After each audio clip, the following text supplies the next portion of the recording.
Self-image and the subconscious. Self-image and the subconscious. Our subconscious behavior and our subconscious programs are intertwined with our self-concepts. For example, when we are feeling badly about ourselves, we tend to take it out on ourselves. This may take the form of junk food binges,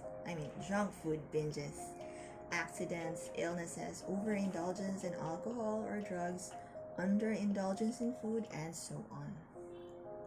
This is not necessarily conscious behavior, it is simply that our treatment of ourselves automatically reflects how much we like ourselves at any given moment.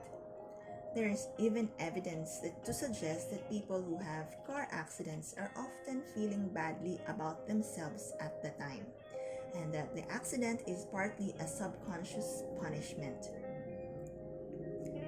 It is critical that we do all in our power to keep thinking positive thoughts. A bad self-image says, "I don't deserve," so we sabotage our own happiness. Whenever exciting opportunities come along, or a chance to take a vacation arises, or a chance to learn a new skill presents itself, we either consciously or subconsciously find a way to miss out. Poor self-image behavior. Maintaining a healthy self-image takes daily effort. If we have some of the following traits, then we still have some work to do. Number 1, jealousy. Number 2, negative talk about ourselves. Number 3, experiencing guilt. Number 4, failure to give compliments. Number 5, non-acceptance of compliments. Number 6, not taking our own needs into account. Number 7, not asking for what we want. Number 8, starving ourselves of luxuries unnecessarily.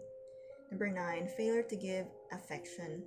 Number 10, inability to receive and enjoy affection. Number 11, criticism of others. Number 12, comparison of ourselves with others. Number 13, constant poor health. So those are the 13 traits which signifies that we have a poor self-image behavior. Change is difficult. A poor self-image will try to perpetuate itself. As we start on the road to self-improvement, the tendency is to keep replaying the old patterns of blame, guilt, and criticism. Here are some things we can do to boost how we feel about ourselves.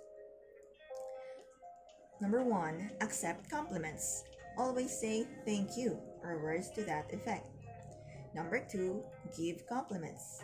One of the easiest ways to feel good about ourselves is to recognize the beauty in others. Number 3, always speak well of yourself. If you have nothing good to say about yourself, keep your mouth shut. Number 4, praise yourself. When you do something right, give yourself a pat on the back. Acknowledge your value. Number 5, separate your behavior from yourself. Realize that your behavior is not connected to your self-worth. If you do something silly like smash into another person's car, it doesn't make you a bad person.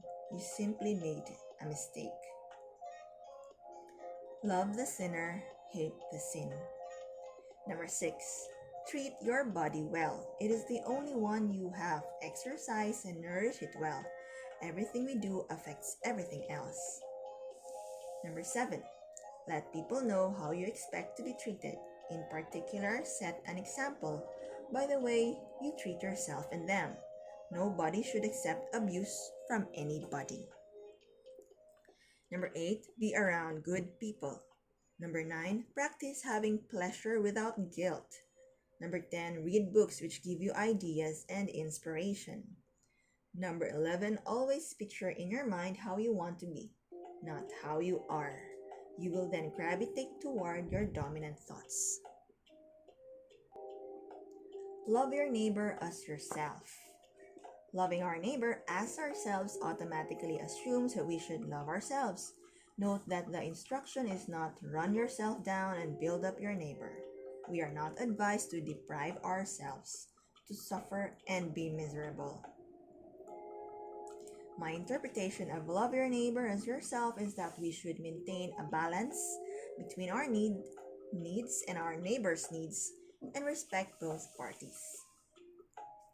False modesty. Perhaps you know people who extract compliments from others using reverse psychology. The conversation runs this way. They say, I'm a hopeless piano player. So you say, I think you're very good. They say, not really, I make lots of mistakes. So you say, it sounds great to me. They say, you're just being nice. You say, I mean it, you're fantastic. They say, thanks, but I'm really terrible. Isn't this exasperating? We owe it to ourselves to end these ridiculous conversations as quickly as possible. Exceptional people don't use false modesty tricks. They don't go fishing for compliments and they accept compliments gracefully when they are given.